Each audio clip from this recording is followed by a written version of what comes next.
Laughing Cavalier here, presenting to you another tale of these troubled times. Today, I'm going to be doing a video discussing a little-known siege of the Civil War, that of the town of King's Lynn. First, a little bit of backstory. As I've mentioned before, King's Lynn, located in the western Norfolk, is my hometown. Its history goes back to at least the Norman Conquest, when it is listed as a modest village in the Domesday Book. By the 1300s, it had grown into a modest town and was quite wealthy, mainly due to the valuable cloth trade with the continent. Lynn, being on the east coast, was a perfect trading hub, and even had a link with the Hanseatic League, a trading organisation that spanned across the Baltic and northern Germany. The Hansa House, used as a warehouse, was built in the late 15th century and still stands to this day.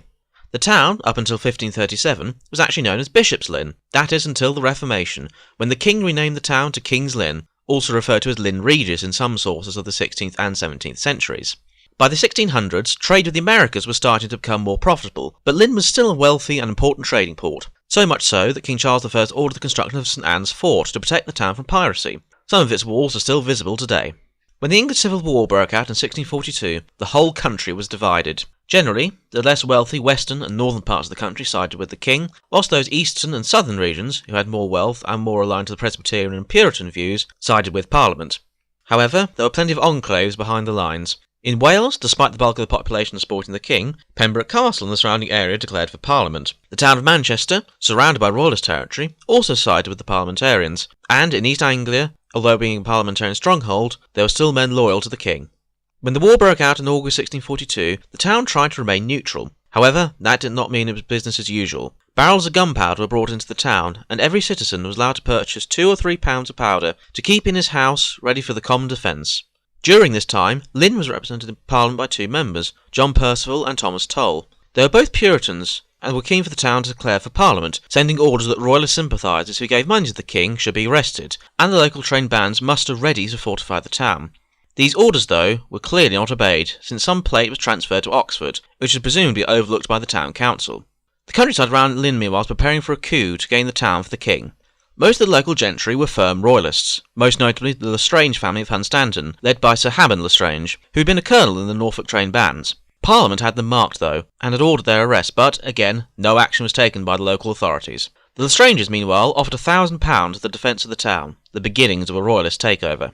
By 1643, the war was escalating, and any attempt to remain neutral was clearly hopeless. All across the country, towns and cities had to declare for either side. In March, Lowestoft on the East Norfolk coast attempted to rise in support of the king, but they were crushed by Colonel Oliver Cromwell of the Parliamentarian army. He was forced to ride to Lynn soon after, though, due to reports he had received that the malevolence had begun to raise combustions there. His presence temporarily put heed to any royalist rising, but not for long.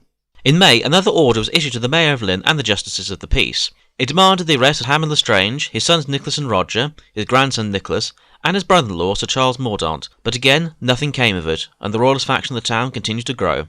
By July, there were riots in the town in support of the king, which would have worried the parliamentarians. They had good reason to worry. At this point in time, the Earl of Newcastle, with the king's northern army, was advancing through Lincolnshire and appeared to be on his way to the east. With the prospect of royalist soldiers soon to be in the town finally declared for the king. On August the 13th, Mayor Gliddon ordered the arrest of all the parliamentarian town councillors and detained the 2 Puritan MPs. He prepared the town for a siege, declaring Sir Hammond to be governor of Lynn in the king's name. This immediately caused panic within the parliamentarian army, and the Earl of Manchester was forced to move his army to besiege Lynn. A detachment of cavalry under a Captain William Poe was sent to secure the bridges around the town, but he found the royalists were willing to put up a fight, ambushing his men and capturing 300 to 400 cows bound for the market at Secchi. The royalists also set fire to trees and houses in order for their guns to have a better field of fire.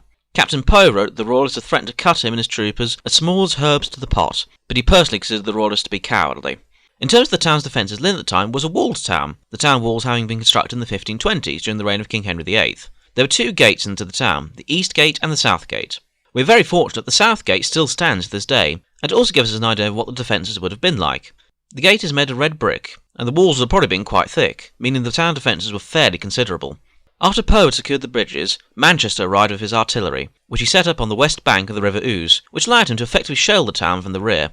On September the 3rd, whilst a sermon was being given at St Margaret's Church, today known as Lynn Minster, an 18-pound cannonball ripped through the window over the west door of the church, taking off a large part of the middle pillar, sending pieces of masonry flying into the congregation below. One slab landing on a bench where 5 men sat, splitting it in 2.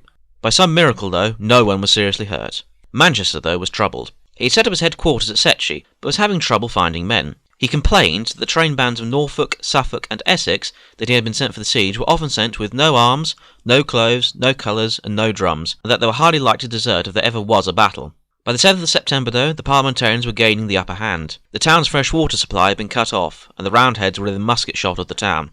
3 times Manchester summoned the town to surrender, but every time the Royalists refused. They still had hopes that Newcastle was on his way with his army. Their hopes were dashed, though. The king, with his Oxford army, had made the decision to besiege Gloucester, and Newcastle, who was worried about the city of Hull remaining in Parliamentarian hands, turned north to lay siege to it, abandoning his advance. Manchester, meanwhile, was preparing to storm the town, and by now had amassed 8,000 men for the assault. On the 16th of September, he sent a messenger with a warning that the women and children of Lynn should be sent away, since he was going to attack the next day. Seeing that all was lost, Sir Hammond surrendered the town. The terms of surrender were fairly lenient. The town was allowed to retain its privileges, and whilst men such as Sir Hammond and other leading royalists were detained, many of the other men were allowed to go free. However, the town would remain under parliamentarian control for the rest of the war, its money being used to help pay for the army of the Eastern Association.